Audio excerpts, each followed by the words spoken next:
राष्ट्रवादी काँग्रेस पार्टीचे आमदार रोहित पवार यांनी सोलापूरच्या सिद्धेश्वर महाराज यांच्या यात्रेतील अक्षता सोहळ्यास हजेरी लावली। यावेळी आमदार रोहित पवार यांनी पारंपरिक बाराबंदी पोशाख घालून अक्षता सोहळ्यास हजेरी लावली। त्याचबरोबर सिद्धेश्वर महाराजांचे दर्शन देखील घेतले। माझ्या मनात इच्छा होती की सिद्धेश्वर महाराजांच्या अक्षता सोहळ्यासाठी उपस्थित राहावे। ही इच्छा माझी पूर्ण झाली आहे। मी नागरिकांना सुख आणि समृद्धी लाभावी यासाठी प्रार्थना केली आहे, अशी प्रतिक्रिया आमदार रोहित पवार यांनी सोलापुरात व्यक्त केली आहे।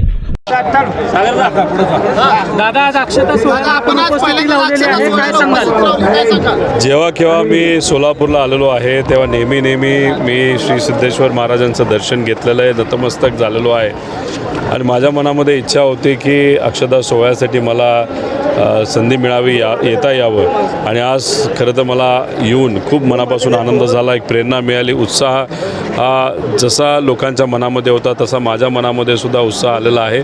तुम्ही जर बघितलं तर लाखो लोक इथं आलेली आहेत आणि शिस्त सर्वच लोक ती पाळतात आणि सुंदर असा अक्षता सोहळा हा आपल्या सर्वांना बघायला मिळाला आणि अनुभवायला मिळाला। दादा, यंदाचं वर्ष हे राजकीय वर्ष म्हणून ओळखलं जातं, काय नेमकी प्रार्थना केलेली आहे सिद्धरामेश्वरांकडे? एक तर सर्वसामान्य लोकांना सुख आणि समृद्धी लावो अशी मी महाराजा चरणी तिथं प्रार्थना केलेली आहे आणि त्याच्याचबरोबर राजकारणात असल्यामुळे राजकारण ज्या लेवलला गेलेलं आहे, अतिशय खालच्या पातळीवर गेलेलं आहे, सामान्य लोकांचे प्रश्न हे सुटत नाहीत, परत एकदा ते त्याच लेवलला जावं जिथून सामान्य लोकांचे प्रश्न सुटावेत आणि जे काही बेताल वक्तव्य काही लोक करत आहेत तसं न करता मुद्द्यावर लोक बोलली पाहिजे, मुद्द्यावर नेते बोलले पाहिजे आणि सामान्य लोकांसमोर असणाऱ्या अडचणी ह्या सुटल्या पाहिजे अशी प्रार्थना मी सिद्धेश्वर महाराजांसमोर केलेली आहे। पारंपरिक बाराबंदीच्या वेशभूषेत आपण सहभागी झालेले आहेत, काय भावना आहेत?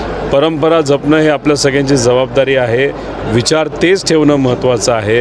विचार बदलून चालत नाही, परंपरा मोडून चालत नाही आणि तीच परंपरा इथं मी सुद्धा राखण्याचा प्रयत्न तिथं केलेला आहे। अशा लाखो लोकांनी ते राखण्याचा प्रयत्न केलेला आहे। त्यामुळे विचार महत्त्वाचे असतात, हे कुठेतरी आज इथं आपल्या सर्वांना बघायला मिळालं। 2024 सर्वसामान्य नागरिकांच्या हितानं देखील महत्त्वाचं आहे, नेमकं नागरिकांना देखील काय आवाहन कराल या निमित्तानं? मी आव्हान एवढंच करेल, आपल्यासाठी काय महत्त्वाचं आहे, हाताला काम पोटाला अन्न हे जास्त महत्त्वाचं आहे।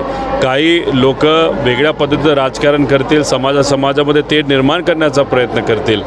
धर्म अध्यात्म हे आपल्या सर्वांसाठी व्यक्तिगत गोष्ट आहे, त्याचा आदर हा आपल्या सर्वांना आहेच, पण त्याचं राजकारण करून जर कुणी काही प्रमाणात आपलं बहुमूल्य मत मागत असेल तर आपल्याला काय महत्त्वाचं आहे, आपल्या जीवनाला आपल्या कुटुंबाला काय महत्त्वाचं आहे हे लोकांनी मनामध्ये ठेवून मतदान करावं आणि योग्य अशा व्यक्तीला आणि विचाराला निवडून द्यावं अशी मी विनंती सर्वसामान्य लोकांना करेल।